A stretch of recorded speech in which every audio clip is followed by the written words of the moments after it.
Habang naglalakad si Ursula papasok sa kanilang bahay, hindi niya sinasadyang nakita ang kanyang anak na hubad. Agad siyang nagulat at nagpanik nang makita na Dax ang anak niyang si Jose. Nakita ni Pilar ang pagkabigla ni Ursula at tumawa at sinabihan si Ursula na huwag mag-alala dahil normal lang yan dahil nagbibinata na si Jose. Hindi matanggal ni Ursula sa isipan na baka ang history ng mga magkakamag-anak na nagpapakasal sa kanilang pamilya ang pinagmulan ng kakaibang kondisyon ng kanyang anak. Pinapanatag siya ni Pilar at nag-alok na magbasa ng baraha para sa kanyang anak. Inilatag ni Pilar ang isang deck ng baraha sa harap ni Jose.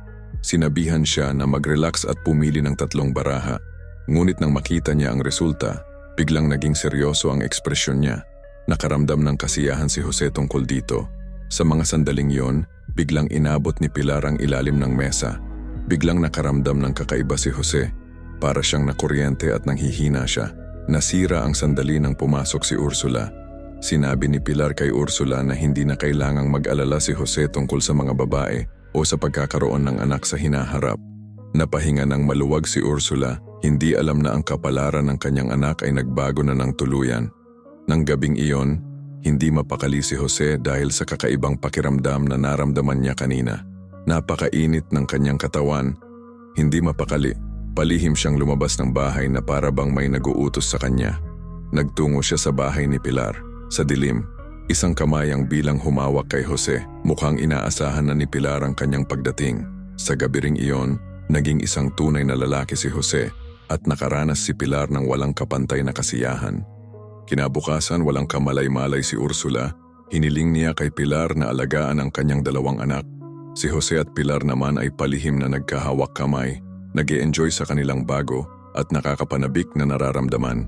Ngunit napansin ni Aureliano ang kakaiba sa kanyang kapatid. Napapansin niya na madalas lumabas ng kwarto si Jose sa gabi at babalik lang bago mag-umaga. Matapos ang paulit-ulit na pagtatanong, nagsabi na si Jose. Kahit bata pa si Aureliano, curious siya sa mga nakakamangha na karanasan na ikinukwento ng kanyang kapatid. Samantala, wala namang kamalayan si Buendia na naliligaw na ang kanyang panganay na anak na si Jose. Tuloy pa rin siya sa kanyang mga imbensyon at mga likha. Sa wakas, nagtagumpay siya sa paglikha ng isang solar-powered na armas.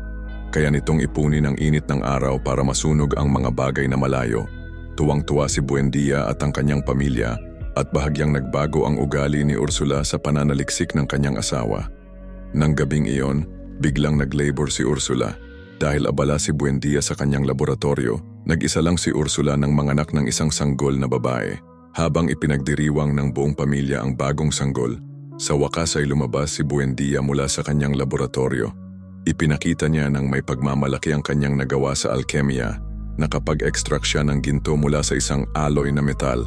Pero iba ang opinyon ni Jose. Nagalit si Buendia at sinampal niya ito. Ang sampal na ito ang nagpalit ng kapalaran ni Jose. Puno ng poot, tumakas siya at hinanap ang aliw kay Pilar. Pagod na siya sa pagiging nasa laboratorio ng kanyang ama at mas gusto niyang kasama si Pilar. Magkahawak kamay silang naglalakad sa pamilihan parang isang mag-asawa. Doon, matamis na ibinabahagi ni Pilar ang isang sorpresa kay Jose. Siya ay buntis na. Natakot ng labis si Jose. Nakatira pa rin siya sa ilalim ng proteksyon ng kanyang ama at hindi kailanman naisip na magiging ama siya. Pinili niyang iwasan ang katotohanan at pinilit ang sarili na huwag isipin ang darating. Nang gabing iyon, nagtungo siya sa peryahan para aliwin ang sarili. Nahagip ng kanyang mata ang isang magandang babae sa peryahan. Sa isang tingin lang, nagkaroon agad sila ng isang romantikong tagpo. Kinaumagahan, na-realize ni Ursula na wala si Jose. Dali-dali niyang sinama si Aureliano para hanapin ito. Matapos marinig mula sa mga kapitbahay na nakasama ni Jose ang isang babae sa peryahan kagabi, dali-dali ring nagtungo si Ursula sa perayahan. Pero umalis na pala ang caravan at sumama si Jose para makita ang makukulay na mundo sa ibang syudad. Pinapunta ni Ursula si Aureliano para sabihin sa kanyang ama, habang siya naman ay naglakbay para hanapin si Jose. Pero kahit na 3 araw at gabi, nang hinanap ni Buendia at ng mga kapitbahay, wala silang nakitang bakas ni Jose at nawawala na rin si Ursula. Napunta kay Buendia ang responsibilidad na alagaan ang sanggol pero tuloy pa rin siya sa kanyang pananaliksik sa alkemia. Madalas tumulong si Aureliano sa mga eksperimento ng kanyang ama. 5 buwan ang nakalipas, habang nilalaro ang teleskopyo, biglang nakita ni Aureliano ang isang pamilyar na tao. Dali-dali niyang tinawag ang kanyang ama para tumingin at nakumpirma nilang ang matagal nang nawawalang ina nila iyon. Lumalabas na habang hinahanap ni Ursula si Jose, nakarating siya sa isang bayan sa kabilang panig ng Latian. Bumalik siya na may dala ng maraming imigrante. Nakakalungkot lang na hindi pa rin niya nahanap si Jose. Nakakuha rin sila ng 2 katulong para sa kanilang sambahayan. Si Aureliano naman ay nagbabaka sakali pa rin na makikita ang kanyang kuya.